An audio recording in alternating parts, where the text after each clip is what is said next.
The unthinkable has happened. The old maps of alliance and friendship are being rewritten right before our eyes. For decades, the world looked at the Atlantic Ocean as a bridge connecting friends. But tonight, that bridge is burning. The news coming out of the trade summit isn't just a ripple. It is a tidal wave that is crashing against the shores of the United States. In a stunning turn of events that has left diplomatic halls silent with shock, Europe has made its choice. And it did not choose Washington. The headlines are screaming it, but the reality is even heavier. The European Union has officially, and quite loudly, sided with Canada. The trade talks that were supposed to bring the North American neighbors closer have not just failed. They have collapsed in a pile of dust, and standing in that dust, looking around for support that is no longer there, is the American delegation. Donald Trump finds himself isolated. The strategy of pressure and leverage has hit a wall built by the combined strength of Canada and Europe. Imagine the scene. The doors to the conference room open, and usually you see smiles, handshakes, a joint statement about progress. Not today. Today the mood is ice cold. The Canadian representatives walked out with their heads high, not because they won a battle, but because they found a giant shield to stand behind. Europe stepped forward and said, essentially, if you pick a fight with Canada, you are picking a fight with us. This is not how these things are supposed to go. Usually, the big powers coordinate. Usually, the United States leads the band. But the music has stopped, and the U.S. is the only one left trying to play the old tune. This is a massive gamble that has backfired. The expectation was that Canada would bend. The thought was that the pressure from the South would be too heavy to bear, but they miscalculated the friends Canada has across the ocean. This isn't just about tariffs on steel or taxes on milk anymore. This is about who stands with whom when the chips are down. And right now, the United States is standing on an island of its own making. The global markets are watching. The currencies are twitching. And every world leader is picking up the red phone. It is rare to see a shifting of the tectonic plates of geopolitics happen in a single afternoon. But that is exactly what we are witnessing. The United States, usually the heavyweight champion in any economic ring, swung hard and missed. And in that moment of missing, Europe stepped in to hold up the arm of Canada. It sends a message loud and clear to the White House. The old rules do not apply, and the old friends are not afraid to say no. This is isolation, plain and simple, and it is a very dangerous place to be. To understand the gravity of this moment, you have to look at the history books. For generations, the trade routes across the Atlantic were paved with agreements and mutual respect. But today, those roads are closed. The strategy from the White House was simple and blunt. Push hard, threaten high tariffs, and wait for the other side to blink. It is a move that has been used time and time again. It relies on the idea that the United States is the biggest player in the room, and eventually, everyone else has to fold their cards. But this time, nobody blinked. Instead, they joined hands. The miscalculation here is staggering. Washington believed it could negotiate with Canada in one room and deal with Europe in another, keeping them separate, keeping them weak. They thought they could squeeze the northern neighbor and that Europe would simply look away, grateful not to be the target. That was the bet, and that bet has failed. Europe looked at the situation and realized something critical. If Canada falls to this kind of pressure, who is next? If the rules of fair trade can be broken for one, they can be broken for all. So the European Union did not just send a polite letter, they sent a shield. Reports indicate that the talks fell apart over a specific set of demands regarding tariffs and market access. The U.S. negotiators pushed for terms that would have severely limited Canadian exports. In the past, Canada might have had to swallow a bitter pill to keep the border open, but this time there was a shadow at the table. European officials had made it clear that they were ready to coordinate their own trade policies with Ottawa. They effectively created a massive, united economic bloc that rivals the U.S. economy in size and power. Suddenly, the leverage was gone. The bully pulpit was empty. The silence coming from the U.S. administration right now speaks volumes. Usually, there is immediate spin, a rush to frame the narrative. But when the ground falls out from under you, it takes a moment to find your footing. They are scrambling to understand how this alliance formed so quickly and so quietly. It turns out, while the U.S. was focused on headlines and rallies, diplomats in Brussels and Ottawa were focusing on survival. They were building a safety net, and today they deployed it. The implications for the average citizen are real, and they are coming fast. This isn't just politicians talking in fancy rooms. When trade talks collapse like this, prices react. Markets get nervous. Supply chains, which are already fragile, get twisted. The isolation of the United States means that American businesses might suddenly find themselves facing hurdles in not just one market, but two major ones simultaneously. It is a two-front trade war that nobody wanted, and that the U.S. is not currently positioned to win. The world has changed shape today, and the map looks very different than it did yesterday morning. The shock is hitting Wall Street. It is hitting the factories. It is hitting the farms. When you shut the door on your neighbors, you expect them to knock. You expect them to beg to come back in. But what happens when they simply walk away and start a party at the house next door? That is what Canada and Europe are doing. They are moving on, and they are taking their business with them. This isolation is expensive. We are talking about billions of dollars in trade that is now stuck in limbo. American farmers who sell their crops across these borders are waking up to a nightmare. The factories that need parts from Canada or steel from Europe are looking at their spreadsheets and seeing red ink. The strategy was supposed to bring jobs back, to force better deals. Instead, it has put a padlock on the gates of opportunity. The rhetoric of America first has suddenly turned into the reality of America alone, and being alone in a global economy is cold. It is a cold, hard place to be. You see, trade is like a river. It flows where there is the least resistance. By building dams and walls, the United States has forced that river to cut a new path. And that new path flows right around the United States, connecting Toronto to Berlin, Montreal to Paris. Observers are noting that this is a historic blunder. It is the kind of mistake that takes years to fix. Trust is a funny thing. It takes a lifetime to build, as they say, and a second to break. That second just happened. The handshake that was refused, the deal that was pushed too hard, it broke the trust. Now, the European leaders are speaking with a new confidence. They are not asking for permission from Washington. They are making plans without Washington. This is the new reality. The phone lines are buzzing, but the calls are not coming into the Oval Office. They are going between other capitals.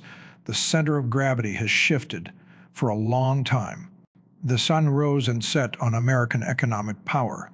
But today, the clouds have moved in, and under those clouds, a new alliance is forming, strong and united, leaving the former giant to wonder where everyone went. The image of the master dealmaker has been shattered. For years, the brand was invincible.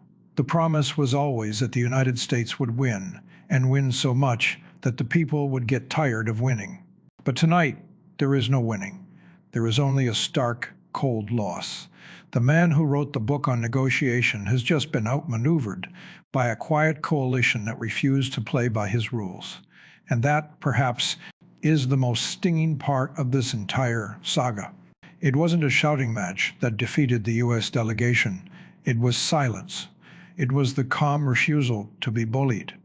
When the threats were issued, threats of tariffs, threats of borders closing, the expectation was panic. But Canada didn't panic. They called their friends in Europe. And Europe didn't panic. They answered the call. They realize that the divide and conquer strategy only works if you let yourself be divided. Once you refuse to be split apart, the pressure dissipates. The bluff was called, and the hand was empty. You have to look at the political fallout here. This strikes at the very heart of the administration's image. The entire platform was built on strength, on the idea that the world was taking advantage of America and that only one man could stop it. But now the world has organized. They aren't taking advantage. They are taking a stand. They have effectively drawn a line in the sand and said no further.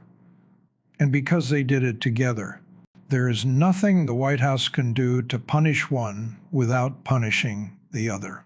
It is a trap that Washington walked right into. The whispers in the diplomatic corridors are saying that the U.S. team was completely blindsided. They didn't think Europe would actually put its own economic interests at risk to protect Canada. They underestimated the bond. They forgot that alliances are not just lines on a map, they are commitments. By trying to break Canada, the U.S. inadvertently strengthened the bond between Ottawa and Brussels. They welded them together. Now, instead of dealing with a smaller neighbor to the north, the U.S. is facing a transatlantic giant. And what does this mean for the future of American influence? It is shrinking. You can see it happening in real time.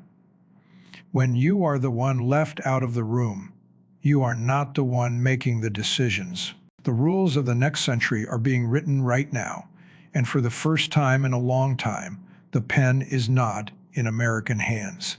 The frustration is palpable. You can feel the heat coming off the press releases, the angry tweets, the finger pointing, but noise does not change the math. The math says 2 is stronger than 1. And right now, the United States is the one. The phone lines in Washington are burning up tonight, but the problem is nobody on the other end is buying what they are selling. You see, when a superpower stumbles, the whole world feels the ground shake. And make no mistake, the ground is shaking while the American delegation packs their bags, looking for a way to spin this as a victory. The rest of the world is taking notes. They are seeing something they haven't seen in a long, long time. Vulnerability. Think about the other players on the global chessboard. Think about the leaders in Asia, in South America. They are watching this collapse with wide eyes. They see that the United States, the country that usually dictates the terms, just got told no, and the sky didn't fall. The sun came up. This is a dangerous lesson for the world to learn. If Canada and Europe can stand their ground and win, who else will stand up tomorrow? The fear factor, that invisible weapon that the U.S. has used for decades, just evaporated in the conference room. The scramble inside the administration is chaotic. Insiders say there is finger-pointing, there is shouting. They are looking for a scapegoat. Who lost Canada? Who pushed Europe away? But the truth is, this wasn't one person's mistake. It was a failure to read the room. The world has moved on from the days where one country could slam its fist on the table and silence the room. Today, the table is round. Everyone has a seat. And if you try to flip the table, you just end up making a mess of your own dinner. We are hearing reports that emergency meetings are being called at the White House. Strategies are being rewritten on the fly.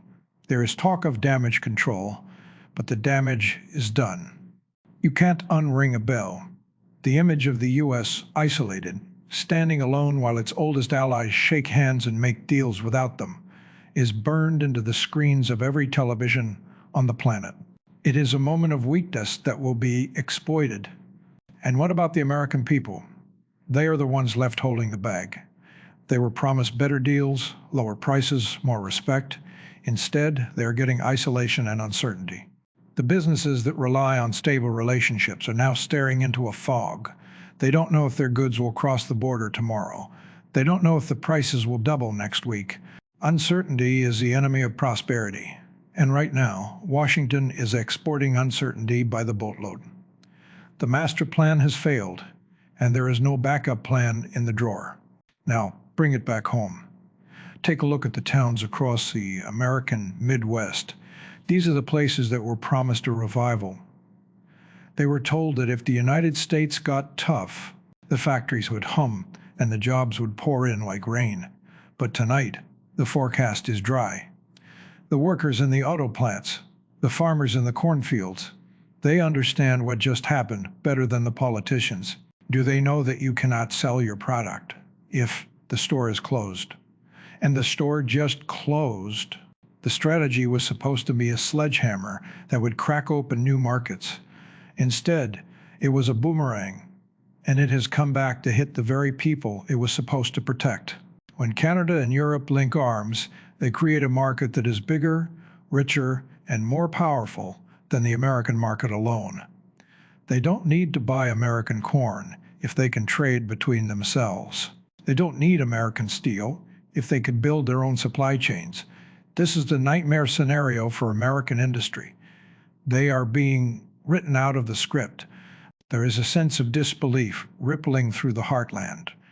For years, the story was that the world needed America more than America needed the world. That was the selling point. That was the slogan. But today, the world proved that slogan wrong. They showed that they have other options, and they are exercising those options with a speed that is terrifying to watch. The leverage that Washington thought it had, it was a mirage. It wasn't real. And now that the bluff has been called, the emperor has no clothes. You can already hear the gears grinding in the Capitol as they try to pivot. They will try to tell you that this is actually a good thing, that standing alone is a sign of strength. But don't be fooled. Isolation is not strength. In the global economy, isolation is suffocation. It means higher prices at the grocery store. It means fewer shifts at the factory. It means uncertainty for every family trying to balance a budget. The bill for this diplomatic disaster is going to be paid by the ordinary citizen, not the people in the fancy suits. The scary part is, there is no easy way back from this.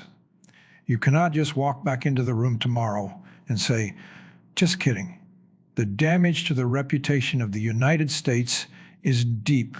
It suggests that America is no longer a reliable partner, but an unpredictable risk. And businesses hate risk. They run from it. Right now, investment is looking at the map, seeing the chaos in Washington, and moving its money elsewhere. The tragic irony is that in trying to put America first, they have ensured that America comes last. So here we stand at the very edge of a new era. The sun is setting on the old way of doing things, and tomorrow morning, the world wakes up to a completely different reality. The United States, once the undisputed captain of the ship, is now watching from the dock as the vessel sails away without them. Canada and Europe have charted a new course. They didn't ask for permission. They didn't ask for a map from the White House. They just forged ahead. And that is the most dangerous thing of all for Washington, becoming irrelevant in a conversation they used to lead. When the history books are written about this day, they will not focus on the price of steel or the tax on milk. Those are just details. They will focus on the moment the trust was finally broken. They will write about the day the handshake lost its value. You cannot put a price tag on trust. It is the currency of peace. It is the bedrock of prosperity. And today, that bedrock cracked right down the middle. The noise of that fracture is deafening, even if the politicians in the Capitol are trying to whisper that everything is under control. It is not under control. The control has left the building. This is a wake-up call loud enough to rattle the windows of every home in the country. It is a siren blaring in the night, the arrogant assumption that the United States will always be the center of the economic universe has been proven wrong in spectacular fashion. The world is vast, the world is complicated, and most importantly, the world has choices. Today, Europe and Canada exercise those choices. They chose partnership over pressure. They chose unity over bullying. And in doing so, They left the United States standing alone in the cold wind of isolation. Think about what this signals to the rising powers across the globe. Think about what this tells the nations that are deciding who to trust with their future. They are seeing that the old alliance is not unbreakable. They are seeing that the giant can be bypassed. It opens the door for new players to step in and fill the void. The vacuum left by American leadership will not stay empty. It will be filled by others who are ready to cooperate, ready to build, and ready to respect their partners. What happens next? That is the question on everyone's lips. The leverage that Washington thought it held is gone. The intimidation tactics that worked for decades are now useless. The game has fundamentally changed. To get back into the room, the United States will have to learn a new skill: humility. They will have to knock on the door and wait to be invited back in. And for a superpower used to kicking the door down, that is a bitter pill to swallow. The tragedy here is that it didn't have to be this way. It was a choice. It was a strategy of aggression that failed, and now the bill is due. The average citizen, the worker, the family, they are the ones who will pay it. They are the ones who will feel the chill of this diplomatic winter. So, as you watch the news tonight, do not look away. Do not think this is just another political spat. This is the shifting of the tide. And once the tide goes out, it takes a long, long time to come back in. This is a reality we must now face. Good night.